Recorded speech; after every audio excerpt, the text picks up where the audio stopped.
మీకు తెలుసో తెలియదు నాయన, నేను ప్రభుత్వం ఏర్పడ్డ నాడు కూడా నాకు మంత్రి పదవి కావాలని చెప్పి నేను ఢిల్లీ పోలేదు.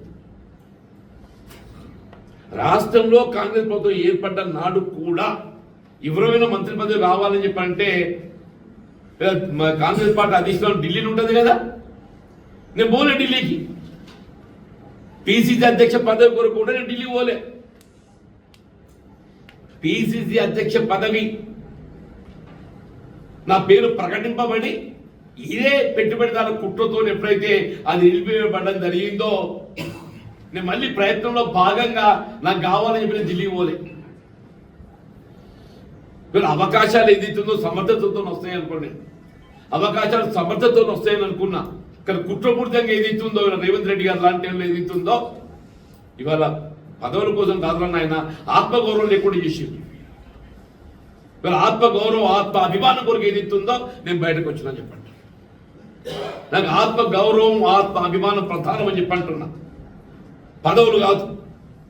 పదవుల వెంపర్లాట రేవంత్ రెడ్డి గుట్ట ఆయన తెలుగుదేశం పార్టీ ఇలా తెలంగాణ రాష్ట్రం అధికారం రావడం సాధ్యం కాదు, అది తెలుసు. ఏం చేయాలి అధికారం రావాలంటే ఓ స్కెచ్ గీసిండు ఎవరు, చంద్రబాబు నాయుడు గారు. ఆయననే ఇంకో ఈయన తొమ్మిది పెట్టాడు. ఇంకో నువ్వు ఈ బాట ఓరా నాయన, ఎవడైనా ఎమ్మెల్యే రాజీనామా చేస్తే ఎవరికి ఇస్తారే? స్పీకర్కి ఇస్తారు. ఎవరికి ఇవ్వాలి? ఈయన ఎవరికి ఇచ్చిండు?